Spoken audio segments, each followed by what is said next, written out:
আমি শহীদ সাদ্দামের ভাতিজা। আমার বাড়ি ফরিদপুর মধুখালী মহিষাপুর। আমার কাকু অনেক কষ্ট করে অনেক বড় হয়েছে। আমার দাদি আমার কাকু ছোটোবেলায় মাদ্রাসায় পড়তো। আমার দাদি মাঠে ঘাটে কাজ করে তাকে বড় করেছে। আমার কাকু ইমামতি করতো, ওই সময় 1500 টাকা করে বেতন পেত। 1000 টাকা আমার দাদির কাছে দিত, আর 500 টাকা সে নিজের খরচ করতো। সে সময় যে 5 তারিখে 2013 সালের 5 তারিখে 5ই মে আমার কাকু দাদিকে বলছিল যে আমার রাসূলকে যারা গালি দিয়েছে আমি তাদের প্রতিবাদ জানাতে যাচ্ছি, দোয়া করো।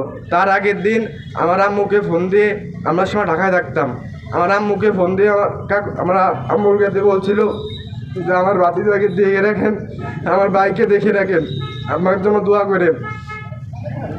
আমার কাকা শহীদ হয়েছে, আমাদের এটা গর্ব। কিন্তু আমার কাকা চলে যাওয়ার পর আমাদের গ্রামে আমাদের উপর আওয়ামী লীগ পরিবার থেকে কত জুলুম হয়েছে, এইগুলো মনে পড়লে এখনো কষ্ট লাগে। আর কাকাকে কীভাবে মারা হয়েছে, লাশের কথা মনে পড়লে এখনো কষ্ট লাগে।